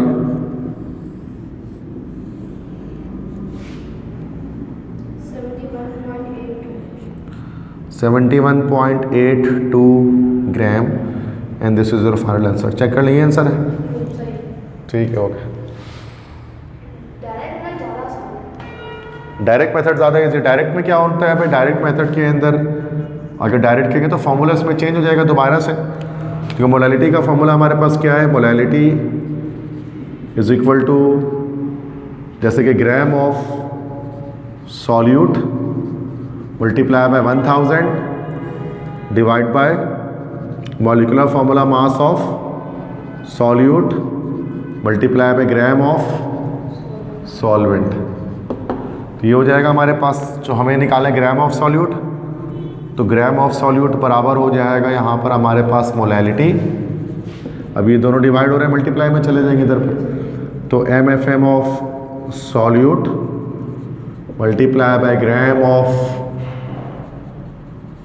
Solvent divided by 1000। तो ये हो गया हमारे पास 1.2, MFM हो गया हमारे पास 126, ग्राम ऑफ सॉल्वेंट हमारे पास हो गया 475 डिवाइड बाय 1000। इसको करें क्या यही आ रहा है?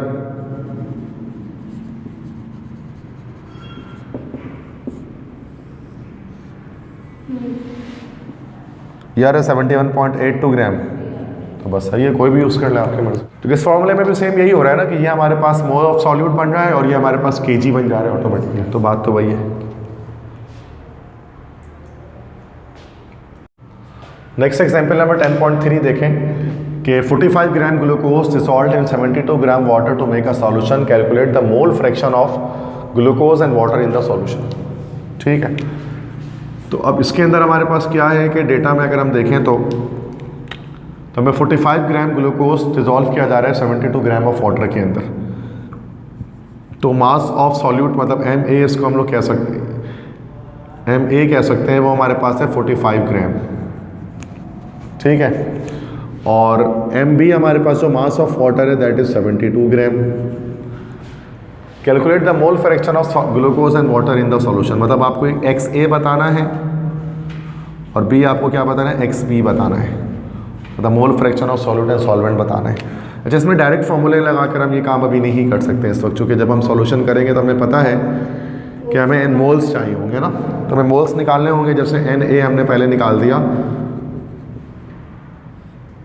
है ना, मास अपॉन मॉलिक्यूलर मास।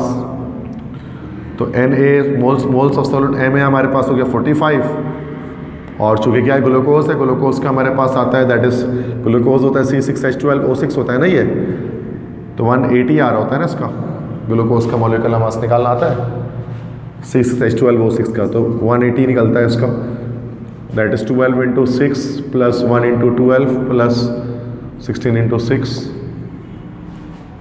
है ना, 180 आता है। तो NA कितना निकल गया,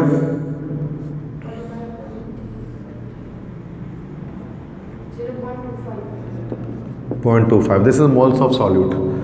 अच्छा, मोल्स ऑफ सॉल्वेंट निकालना है तो that is mass of solvent upon molecular mass of solvent. तो ये MB हमारे पास कितना है 72, और वाटर का तो आपको पता है H2O है तो इसका 18 आ जाएगा, यस। तो NB निकाले, कितना निकल गया इसका, ये 4 निकल गया। This is 0.25 mole and this is 4 मोल। ठीक है, तो अब इसके बाद अब हम निकाल सकते हैं मोल फ्रैक्शंस। ठीक है, तो XA का फॉर्मूला क्या होता है हम जानते हैं, NA upon NA plus NB, ऐसे ही हो जाएगा। तो NA इज़ हमारे पास 0.25 और ये हो जाएगा 0.25 प्लस 4, तो x से बता दे कितना आ गया। तो ये हमारे पास इस तरह से हो गया ना, 0.25 अपॉन 4.25।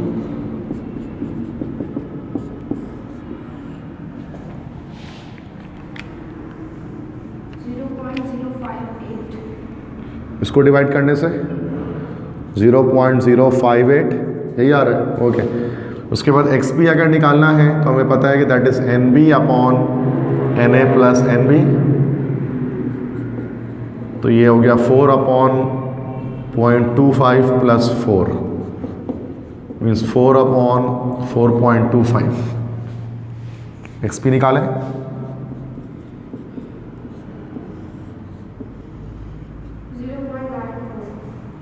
जीरो 0.94, ठीक है। अच्छा, इन दोनों को प्लस करें एक्स और एक्स पी को,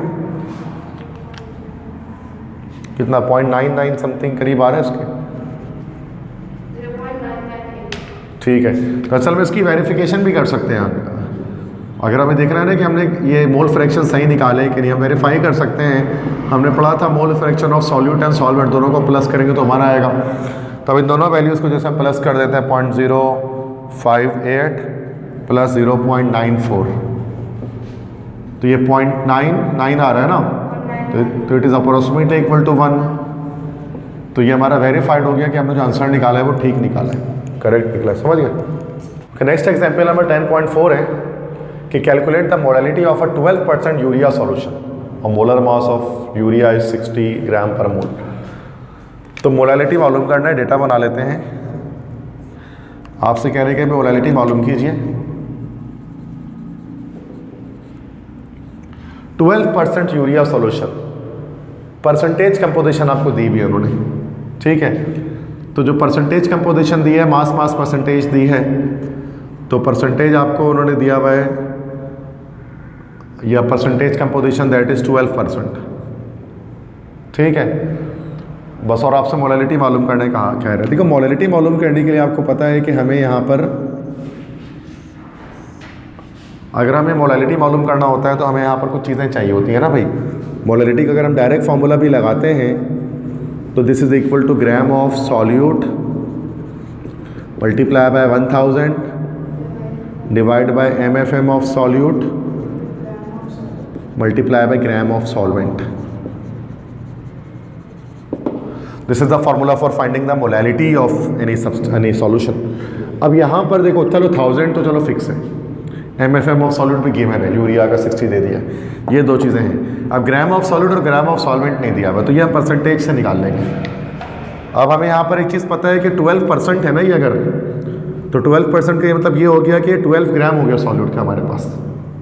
चूँकि मैंने भी बताया था कि आपको अगर लिखा हुआ है कि अगर 12% ऑफ सॉल्यूशन है, अगर 12% सॉल्यूशन का है तो उसका मतलब 12 ग्राम ऑफ सॉल्यूट इन कितने ग्राम सॉल्वेंट के अंदर, 100 minus 12 gram of solvent.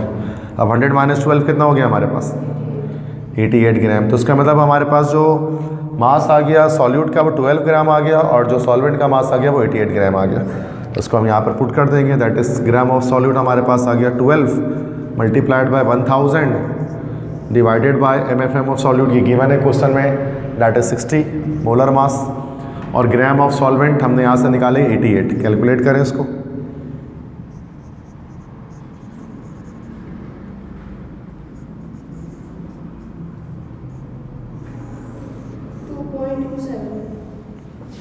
.27 molar solution. Check करें बुक में, ये आंसर है, सही है, समझ में आ गया। तो बस इसमें परसेंटेज जो दी थी ना, इससे हमने निकाल लिया यहाँ पर ना, this is gram of solute और ग्राम ऑफ सॉल्वेंट। अच्छा, एग्जाम्पल नंबर 10.5 है हमारे पास। इसमें कहते हैं कि in the analysis of water sample, पानी के सैंपल को एनालाइज किया गया है, it was reported that 1 gram of water contains 6.34 × 10⁻³ mg magnesium ions. Calculate the concentration of magnesium ions in ppm। तो वो पार्ट्स पर मिलियन वाला ये MC जो है न्यूमेरिकल आ गया। तो डेटा बना लेते हैं भाई। देखो, हमें यहाँ पर चाहिए होता है ग्राम of solute, gram of solvent. तो ग्राम ऑफ सॉल्यूट जो यहाँ पर दिया जा रहा है हमें, दैट इज और मैग्नीशियम आइंस है, जो वाटर के अंदर डिजोल्व है 1 gram, this is 6.34 into 10 to the power -3 mg milligram. अच्छा, इसको हम क्या करें, ग्राम में कन्वर्ट कर देते हैं, ठीक है। अब इसको ग्राम में मिलीग्राम से ग्राम में जाने के लिए क्या करना पड़ेगा, 1000 से क्या करेंगे, डिवाइड बाय 1000 करेंगे। यस बिल्कुल ठीक है, तो हम यहाँ से उसको डिवाइड बाय 1000 कर देते हैं। भूल जाती हैं, उसका सिंपल एक तरीका ये होता है ना, जैसे हमें ग्राम और मिलीग्राम में कन्वर्जन करनी है ना भाई। अब 1 ग्राम में कितने मिली मतलब होता है 1000, तो 1 ग्राम में हमारे पास 1000 मिलीग्राम होते हैं, ठीक है। मिली मतलब चूँकि 1000 होता है। अब ग्राम एक बिग यूनिट है और मिलीग्राम एक स्मॉल यूनिट है, चूँकि कम वेट है ना ये, तो जब भी बड़े से छोटे यूनिट की तरफ जाते हैं तो उसके बाद मल्टीप्लाई करते हैं, और जब भी छोटे से बड़े में जाते हैं तो डिवाइड करते हैं। बस ये कॉन्सेप्ट हमारे पास हर वक्त रहना चाहिए इस चीज़ में। तो चूँकि अब हमें मिलीग्राम से ग्राम में जाना, स्मॉल से बिग, तो डिवाइड करेंगे। डिवाइड किससे का, जो रिलेशनशिप है 1000 से कर देंगे। तमाम कन्वर्जन इसी तरह से हो रही होता है, जितनी भी कन्वर्जन होती है फिजिक्स में, केमिस्ट्री में। तो डिवाइड बाय 1000 या divide by 10 to the power 3 भी हम कह सकते हैं ना इस तरह से।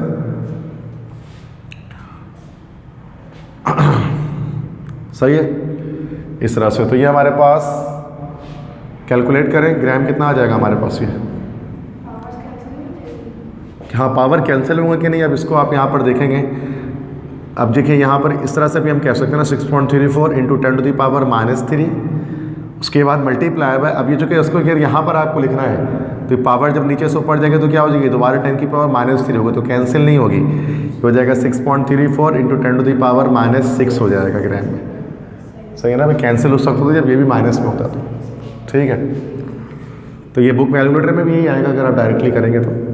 इसके बाद हम आते हैं ग्राम ऑफ सॉल्वेंट के अंदर जो वाटर है, तो ग्राम ऑफ सॉल्वेंट हमारे पास है कितना भाई, दिस इज़ 1 ग्राम,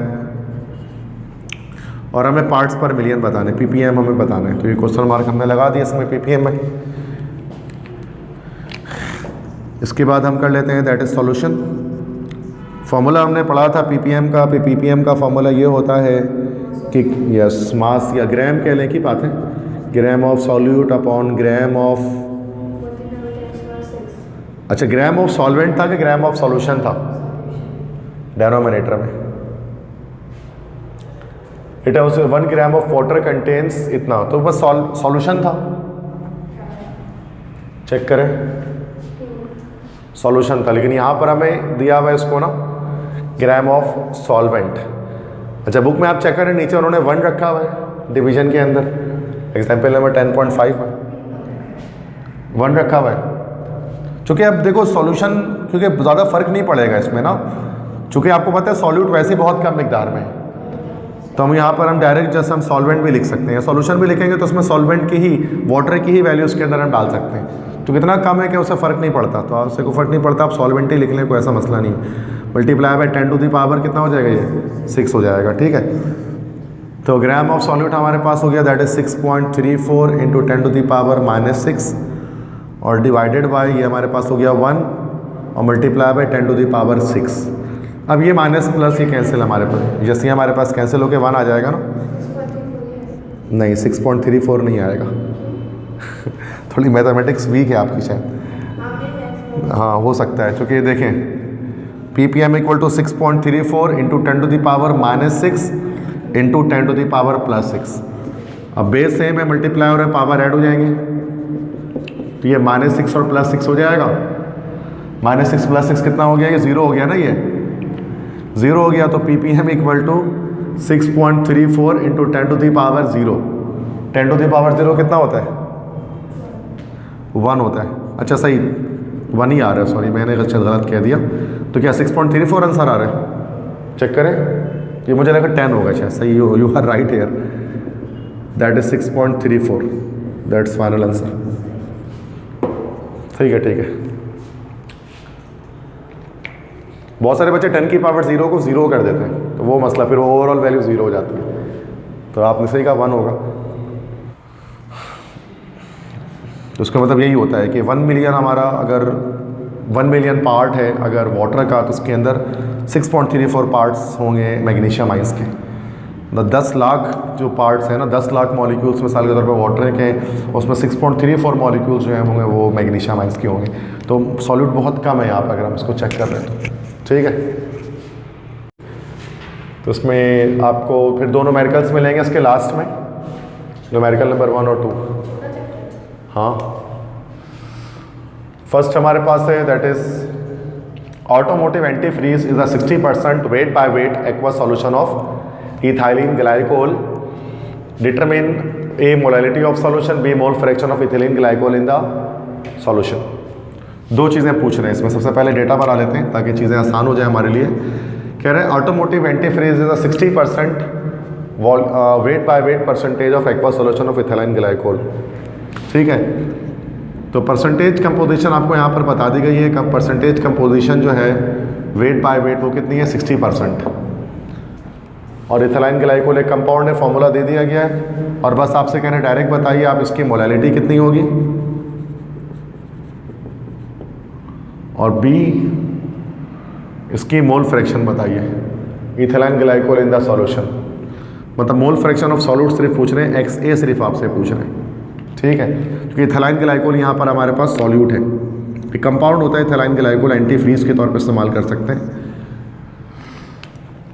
ऑटोमोबाइल्स के अंदर यूज़ किया जाता है। तो देखो मोलैलिटी के लिए तो हमारे पास क्या चीज़ होती है, ये इससे पहले वाला ही हो गया सवाल ना। तो मोलैलिटी है हमारे पास, तो ये हमारे पास हो गया this is gram of solute multiply by 1000 divided by MFM of solute multiply by gram of solvent. अब जो ग्राम ऑफ सॉल्यूट हमारे पास 60 आ जाएगा। अब इसको मैंने एक्सप्लेन किया था ना पहले, 60% तो 60 ग्राम ऑफ सॉल्यूट है, multiply by 1000 MFM of solute निकालना पड़ेगा, फॉर्मूला हमें दे दिया है C2H6O2 है ना। अब C2H6O2 है, दिस इज 12 × 2 + 6 प्लस, मतलब डायरेक्ट कर देते हैं, दैट इज 24 + 6 + 32, 24 और 6 क्योंकि 30 60 62 आ रहे हैं क्या, ठीक है। तो ये 62 multiplied by gram of solvent हमारे पास कितना हो जाएगा, 100 में 60 माइनस कर दिया 40 आ जाएगा। निकालें मोलैलिटी कितनी आ गई,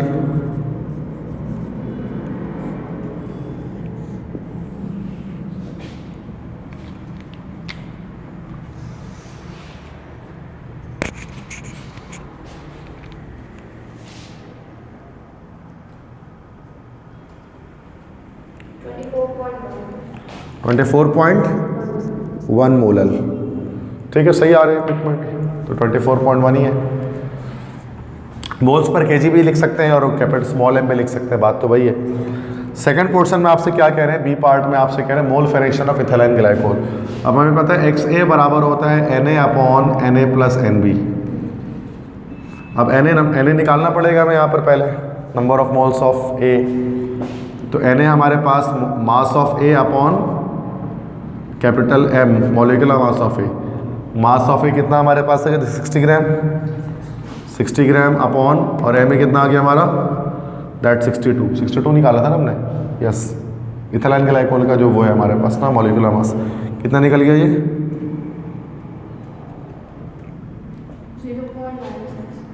0.96 moles.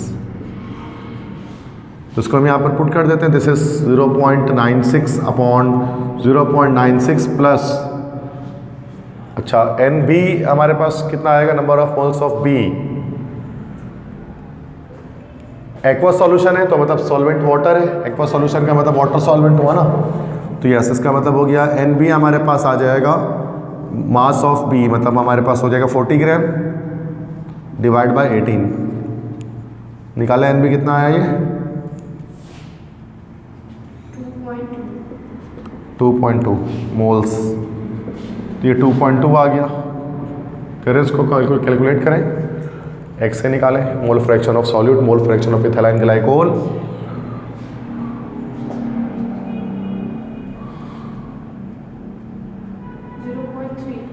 .3 and this is answer, ठीक है, क्लियर।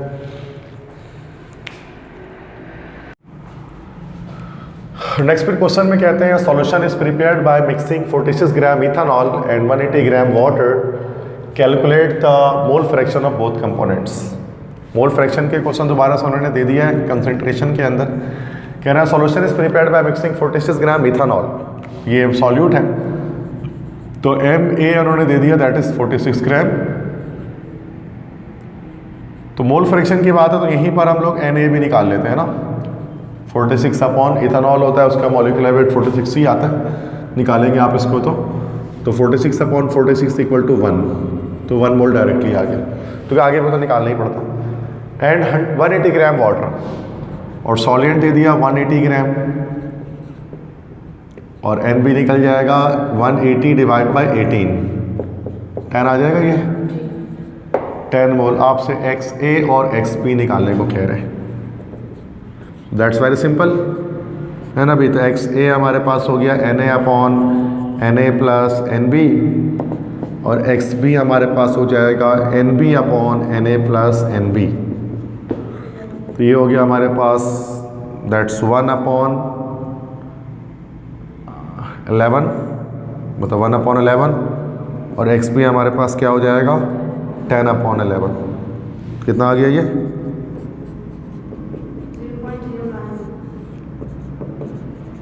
और ये XB mole fraction of solvent 0.90। ठीक है, दोनों को प्लस करेंगे तो 1 आ जाएगा, तो वेरिफिकेशन हो जाएगी। क्लियर है? That's it. ओके बच्चों, नेक्स्ट इसके बाद जो हमारे पास टॉपिक आता है इस चैप्टर 10 के अंदर, this is called Raoult's law. Raoult's law में क्या डिस्कस करते हैं, क्या पढ़ते हैं, उसको मैं समझाता हूँ अभी आपको राउल्ट्स लॉ के बारे में। कि एक फ्रेंच केमिस्ट थे, फ्रांस के रहने वाले, जिनका नाम था FM राउल्ट। तो FM राउल्ट एक साइंटिस्ट थे who studied these phenomena of lowering of vapour pressure by the effect of solute particles in a solution and formulated a law in 1887 known as Raoult's law. तो एक scientist थे FM Raoult, France में, उन्होंने पढ़ा था, उन्होंने एक चीज़ को डिस्कस किया था, स्टडी किया था, मुताला किया था कि किस तरह से जो है वो सॉल्यूट के पार्टिकल्स लोअर कर देते हैं, कम कर देते हैं वेपर प्रेशर को किसी भी सॉल्यूशन के लिए। मिसाल के तौर पर लेट्स से, जैसे कि अगर हम बात कर लें कि मान लेते हैं इस डायग्राम में अगर आप यहाँ पर देख लें तो एक हमारे पास कंटेनर है जिसके अंदर कोई सॉल्वेंट मौजूद है, वोलेटाइल सॉल्वेंट है। तो क्या हो जाएगा कि यहाँ से ये वेपराइज होगा, वेपर्स बनेंगे इसके, ठीक है। और जब ये वेपराइज होगा, इसके वेपर्स बनेंगे, तो फिर वो वेपर्स प्रेशर भी अप्लाई करेंगे, तो वो प्रेशर ऑफ सॉल्वेंट मॉलिक्यूल्स का हो जाएगा, ठीक है। तो ये खास वेपर हो रहा होगा, और ये हमारे पास वोलेटाइल सॉल्वेंट है। लेकिन लेट्स से कि आप मान लेते हैं कि सॉल्यूशन है। अच्छा, जब सॉल्वेंट था तो सॉल्वेंट में सिर्फ सॉल्वेंट के हमारे पास मॉलिक्यूल्स थे, मॉलिक्यूल्स ए जो मॉलिक्यूल्स हैं वो सॉल्वेंट के मॉलिक्यूल्स हैं जो वेपराइज हुए और उनका एक प्रेशर आया। लेकिन मान लेते हैं कि अब अगर ये सॉल्यूशन है, ये प्योर सॉल्वेंट के बजाय this is a solution B में। अब सॉल्यूशन के अंदर ए जो है वो तो सॉल्वेंट और बी जो है ना वो सॉल्यूट हमारे पास है। अब क्या होगा कि अब जो वेपर्स जनरेट होंगे ना, वेपर्स इस बी की वजह से, सॉल्यूट की वजह से कम वेपर्स जनरेट होंगे। वेपर्स जनरेट कम होंगे जिससे जो हमारे पास प्रेशर आएगा ना इस सॉल्यूशन का, वो प्रेशर इसके मुकाबले में काफ़ी कम होगा, ठीक है। इसका जो pressure it is more than this pressure, क्योंकि यहाँ पर सॉल्यूट नहीं होगा। तो इसका मतलब जो सॉल्यूट के पार्टिकल्स हैं, जैसे कि बी यहाँ पर सॉल्यूट है, तो जो सॉल्यूट के पार्टिकल्स हैं वो क्या करते हैं कि वो ओवरऑल जो प्रेशर है, वेपर प्रेशर है सॉल्वेंट का, वो डिक्रीज़ कर रहे होते हैं, लो कर रहे होते हैं। और कितना वो लो करते हैं, इसी को डिस्कस किया था FM राउल्ट ने और राउल्ट्स लॉ ने बनाया था, ठीक है।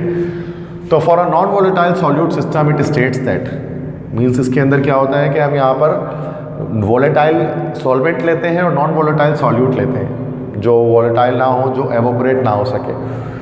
उसके लिए the vapour pressure of a solution which is made up of non-volatile solute with volatile solvent is directly proportional to the mole fraction of solvent।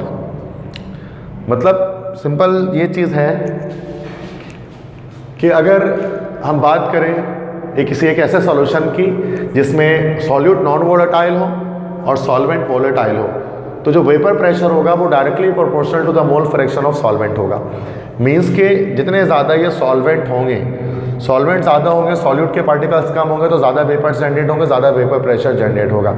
इसी का अगर रिवर्स हो जाए, मिसाल के तौर पर अगर सॉल्यूट ज़्यादा हो जाए, सॉल्वेंट कम हो जाए, तो जो वेपर प्रेशर होगा सॉल्वेंट का वो काफ़ी डाउन हो जाएगा, काफ़ी कम हो जाएगा। This is known as Raoult's law. अब इसको मैथमेटिकली समझते हैं कि pressure is directly proportional to x1। अब ये x1 यहाँ पर क्या है बच्चों? x1 is actually the mole fraction of solvent, मतलब प्रेशर जो होगा सॉल्यूशन का, ये P से मुराद प्रेशर ऑफ सॉल्यूशन, वो directly proportional to mole fraction of solvent होगा। फिर प्रोपोर्शनलिटी हटाते हैं, इक्वल टू लगाते हैं और यहाँ पर एक कांस्टेंट इंट्रोड्यूस करेंगे और कांस्टेंट यहाँ पर क्या हो गया? P not. P के ऊपर एक सर्किल बना हुआ छोटा, तो दिस इज P नॉट। और उसके बाद x1 आ गया और इसको इक्वेशन 1 बना दी। ये एक फर्स्ट एक्सप्रेशन है राउल्ट्स लॉ की। यहाँ पर P क्या है? वेपर प्रेशर ऑफ सॉल्यूशन है P। P नॉट क्या है? P नॉट है represent vapour pressure of solvent. Means जिस तरह से ये जो प्रेशर है दिस इज P नॉट, ये तो जाहिर सी बात है कांस्टेंट होगा एक सॉल्यूशन के लिए, कि जो सॉल्यूशन का फ्री स्टेट में जब उसके साथ सॉल्यूट नहीं था तो उस वक्त जो प्रेशर जनरेट हो रहा था उसको P नॉट कह दिया गया, तो वो तो कांस्टेंट होगा किसी भी खास एक सॉल्वेंट के लिए। तो इसलिए हम कांस्टेंट में यहाँ पर P नॉट यहाँ पर यूज़ करते हैं। और x1 क्या है? Is the mole fraction of solvent. तो ये हमारे पास एक एक्सप्रेशन आ गई। अब सेकंड एक्सप्रेशन निकालने के लिए राउल्ट्स लॉ क्या करेंगे कि since in a binded solution, हम जानते हैं कि एक बाइंडेड सॉल्यूशन के अंदर, बाइंडेड सॉल्यूशन से हमारा जिसमें एक सॉल्यूट और एक सॉल्वेंट हो, तो x1 plus x2 equal to 1। अभी लेक्चर में मैंने बताया था कि दोनों को जब प्लस करते हैं तो वो 1 आता है। हेंस तो x1 किसके बराबर हो जाएगा हमारे पास? दैट इज 1 माइनस x2 के बराबर हो जाएगा ये हमारे पास। तो x1 की जगह पर हम ये वैल्यू पुट कर देंगे तो ये हो जाएगा P equal to P not 1 minus x2। x2 is the mole fraction of solute, simple. यहाँ पर जो x2 है this is the mole fraction of solute. ठीक है बच्चों। अब यहाँ पर देखें तो ये P नॉट 1 से मल्टीप्लाई P नॉट हो गया, फिर P नॉट ये x2 से मल्टीप्लाई होगा तो P नॉट x2 हो गया। P नॉट के एक तरफ हम यहाँ पर जो है वो माइनस कर दिया हमने इसको P से, ठीक है, मतलब P नॉट माइनस P हो गया, P नॉट को एक तरफ ले आए हम, ठीक है। तो that is P not minus P equal to P not x2। Clear है? ये प्लस का P नॉट था, मतलब हमने इसको इधर ले गया, मतलब आगे पीछे कर दिया, इसको अरेंज कर दिया, तो P not minus P equal to P not x2, इसके बराबर ये हमारे पास आ गया। और P नॉट माइनस P क्या होगा? That is delta P। कितना चेंज आया, मतलब P not minus P not ये वो प्रेशर है, ये वो वेपर प्रेशर है जो सॉल्वेंट का था प्योर स्टेट में, और P क्या है बच्चों? ये वो वेपर प्रेशर है जो बाद में आया सॉल्यूट की मौजूदगी में। तो जो चेंज आया है सॉल्यूट ऐड होने के बाद वो P नॉट माइनस P के बराबर, उसको डेल्टा P कह देंगे, is equal to P not x2। ये सेकंड एक्सप्रेशन बन गई। तो equation 2 represent the second form of Raoult's law. This is known as, ये जो हमने यहाँ पर बनाया, this is the second form of Raoult's law, this was the first form of Raoult's law. तो ये second form of Raoult's law कहलाती है, which states as the lowering of vapour pressure is directly proportional to the mole fraction of solute. कि भाई simple सी बात है ना कि जितना ज़्यादा वेपर प्रेशर कम हो रहा है तो lowering of vapour pressure directly proportional किसके होगा? मोल फ्रैक्शन ऑफ सॉल्यूट के होगा। जैसे मैंने अभी टॉपिक को स्टार्ट करते हुए बताया कि सॉल्यूट की कंसंट्रेशन, सॉल्यूट का मोल फ्रैक्शन जितना ज़्यादा होगा उतना ज़्यादा चेंज आएगा, उतनी ज़्यादा कमी आएगी वेपर प्रेशर के अंदर। तो ये दूसरी चीज़ आपको ये बता रही है, ठीक है। तो ये दो फॉर्म्स हैं, ये सॉल्वेंट की सूरत में और ये हमारे पास सॉल्यूट की सूरत में। फिर इसी को हम क्या करते हैं, डेल्टा P को अगर हम एक तरफ कर लें, delta P upon P not equal to x2, ये हमारे पास एक थर्ड एक फॉर्म आ जाती है राउल्ट्स लॉ के, जिसमें हम लोग एक रिलेटिव लोअरिंग की बात करते हैं, इसके लिए भाई वेपर प्रेशर के लिए। तो ये तीन हम यहाँ पर डिफरेंट अलग अलग अंदाज से यहाँ पर हम शो कर सकते हैं, ठीक है। तो ये फॉर्मूलेस जैसे आपको याद रखने हैं कि P equal to P not x1, delta P equal to P not x2, और ये थर्ड फार्मूला जो relative lowering of vapour pressure के बारे में बात करता है। तो ये ओवरऑल हमारे पास डेरिवेशन थी, that is called Raoult's law. अब यहाँ पर हम न्यूमेरिकल सॉल्व करते हैं राउल्ट्स लॉ के बारे में। ये एग्जाम्पल नंबर 10.6 है आपकी बुक के अंदर। ये कह रहा है कि भाई glucose is a non volatile solute in water. A glucose contain solution contains 0.15 moles glucose and 5.8 moles of water at 20 degrees centigrade. Determine the lowering in the vapor pressure if the vapor pressure of pure water at 20 degrees centigrade is 7.5 torr. Assume solution is an ideal. ठीक है, जो ideal solution ही हमारे पास Raoult's law को follow करता है, जो मैं अगले टॉपिक में आइडियल सॉल्यूशन के बारे में बताऊंगा आपको। तो यहाँ पर कह रहे हैं कि ग्लूकोज सॉल्यूशन है जिसमें 0.15 मोल्स ग्लूकोज के मौजूद हैं और 5.8 मोल्स जो है वाटर के मौजूद है 20 डिग्री सेंटीग्रेड पर। टेम्परेचर का कोई इतना खास वेरिएशन नहीं है उसके अंदर, डेटा हम बना लेते हैं। तो ग्लूकोज हमारे पास है और हमारे पास वाटर है। ठीक, तो डेटा में सबसे पहले हमारे पास कहा जा रहा है कि glucose solution contains 0.35 moles of glucose. ठीक है, तो मोल्स ऑफ ग्लूकोज हमारे पास, इसको हम चूँकि N2 कह देते हैं, चूँकि राउल्ट्स लॉ के अंदर 2 जो टर्मिनोलॉजी होती है वो हम यूज़ करते हैं किसके लिए भाई, सॉल्यूट के लिए, दैट इज़ 0.15 मोल। ठीक है जी, ओके। और क्या कह रहे हैं भाई, 5.8 मोल्स ऑफ वाटर है, तो N1 हमारे पास हो गया दैट इज़ 5.8 मोल्स। टेम्परेचर पर कोई काम नहीं होता इसके अंदर। Determine the lowering in the vapour pressure. Lowering in the vapour pressure मतलब डेल्टा P आपको बताना है। ठीक है, if the vapour pressure of pure water है 20 डिग्री सेंटीग्रेड, मतलब P नॉट आपको जो दिया हुआ है और वो 20 डिग्री सेंटीग्रेड पर कितना है, 17.5 टोर है। ठीक है, तो ये चीज़ हमारे पास हो गई। अब हम यहाँ पर आ जाते हैं सॉल्यूशन में। अब सॉल्यूशन में यहाँ पर हम जो है वो second form of Raoult's law use करेंगे। अभी जो मैंने डेरिवेशन कराई, तो according to second form of Raoult's law, तो राउल्ट्स लॉ के हम सेकंड फॉर्म को जब हम यूज़ करेंगे, तो राउल्ट्स लॉ का सेकंड फॉर्म क्या कहता है हमसे कि P जो है वो बराबर हमारे पास हो जाएगा that is P not x2। ठीक है, this is the second form of Raoult's law. अब x2 यहाँ पर हमारे पास नहीं है, तो इक्वेशन 1 बना देंगे। तो first we will find x2 that is mole fraction of solute. तो हमें पता है कि x2 बराबर हो जाएगा N2 upon N1 plus N2। तो N2 हमारे पास है this is 0.15 divided by that is 5.8 plus 0.15। तो ये x2 अगर हम इसको कैलकुलेट करेंगे तो ये हमारे पास आ जाएगा दैट इज़ 0.0252 0.0252। और चूँकि मोल फ्रैक्शन की यूनिट नहीं होती सो हम उसकी यूनिट लेस छोड़ देंगे इसी तरह से, और इस वैल्यू को हम पुट कर देंगे कहाँ पे, इक्वेशन नंबर 1 में। तो putting the value in equation number 1। ठीक है, इक्वेशन 1 में जब हम उसको पुट करेंगे तो ये हमारे पास चूँकि डेल्टा P हमें बताना है, तो डेल्टा P बराबर है P नॉट x2 के। तो delta P is equal to P not हमारे पास कितना है 17.5 और x2 हमारे पास है क्या 0.0252।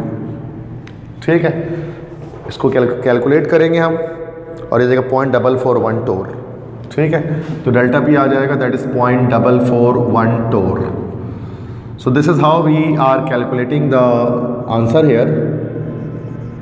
तो ये लोअरिंग ऑफ डेल्टा P है कि जब हमने ग्लूकोज को ऐड किया वाटर के अंदर, तो वाटर की जो वेपर प्रेशर थी वो 0.441 टोर जो है वो लोअर हो गई, डिक्रीज हो गई। राउल्ट्स लॉ के अकॉर्डिंग चूँकि जब भी सॉल्यूट डिजॉल्व होगा तो वो कहीं ना कहीं गिराएगा, कम करेगा वेपर प्रेशर ऑफ सॉल्वेंट को।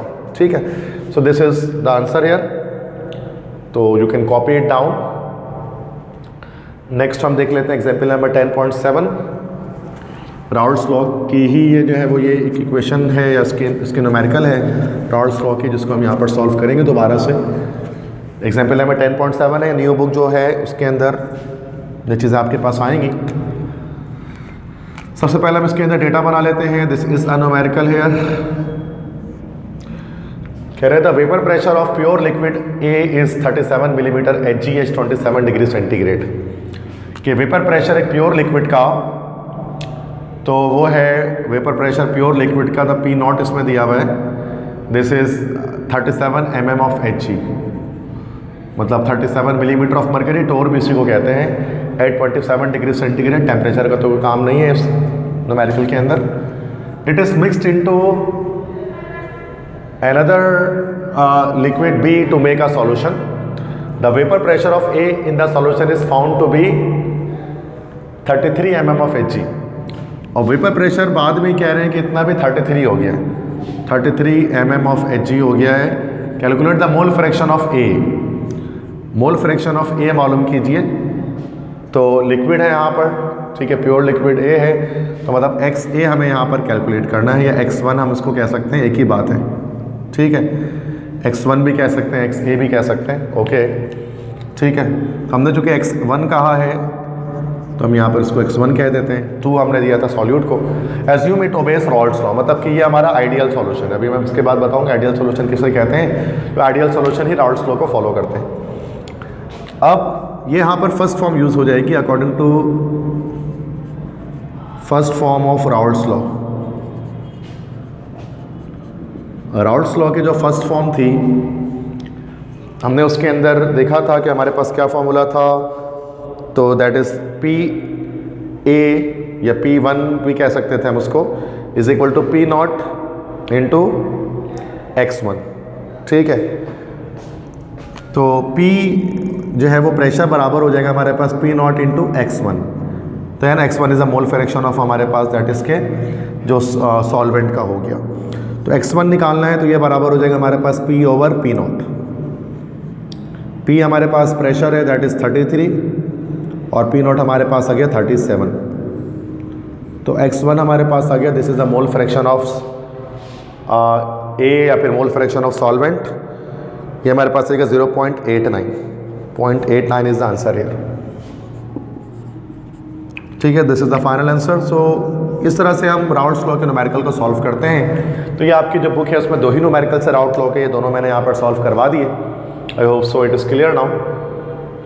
नेक्स्ट हमारे पास है दैट इज़ लास्ट एक टॉपिक है, जैसे मैं बता रहा था कि आइडियल और नॉन आइडियल सॉल्यूशन में क्या डिफरेंस है। What is the difference between an ideal solution and a non ideal solution. जैसे ideal gases, non ideal gases होती हैं ना। आइडियल गैसेस के बारे में पढ़ा था कि आइडियल गैसेस क्या करती हैं, भाई गैस लॉस को फॉलो करती हैं, ठीक है। और नॉन आइडियल गैसेस जो है वो गैस लॉस को फॉलो नहीं करती हैं, ठीक है, या हर कंडीशन पे नहीं करते। बिल्कुल इस तरह से आइडियल सॉल्यूशन क्या है, 4 कैरेक्टरिस्टिक होती हैं आइडियल सॉल्यूशन की। It obeys Raoult's law at all temperature and concentration.